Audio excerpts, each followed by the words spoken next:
Tani do të kemi parasysh të, unë kam gjuhë thirrje, jo pak thirrje, brenda protestave tek sheshi Skënderbej dhe tek përpara kryeministrisë. Që janë thirrje të ekstremit majt. Thirrje për revolucion.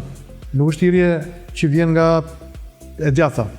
E majta gjithnjë përdor revolucionin si të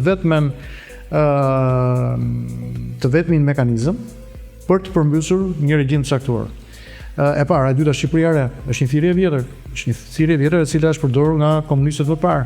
Dhe jo vetëm, grupet, jo pak grupe, janë shumë grupe, të cilat janë brenda lëvizjes masive popullore, të cilat janë grupe majtiste të ekstremit majt në vendin tonë, janë parti politike të ekstremit majt, janë grupet LGBT, janë jo pak organizata dhe fondacione që deri tani janë furnizuar financiarisht nga Open Society Foundation, që është George Soros, me paratë taksa paguzë amerikanë nëpërmjet USAID-it, kanë jetuar dhe kanë funksionuar kështu.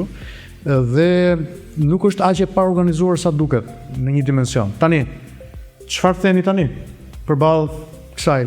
Unë e thashë në kryeterës se çdo shqiptar do të dalë për protestuar dhe do të ngërë zërin e vet, sepse aktualisht aty janë një shumësi çështjesh dhe një shumësi kauzash.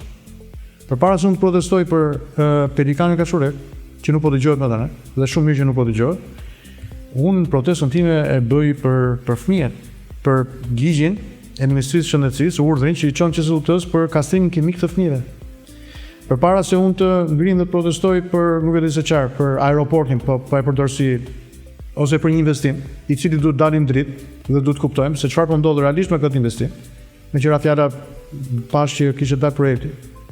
Dhe duket që pas ka pas një projekt që ky thotë nuk ka projekt.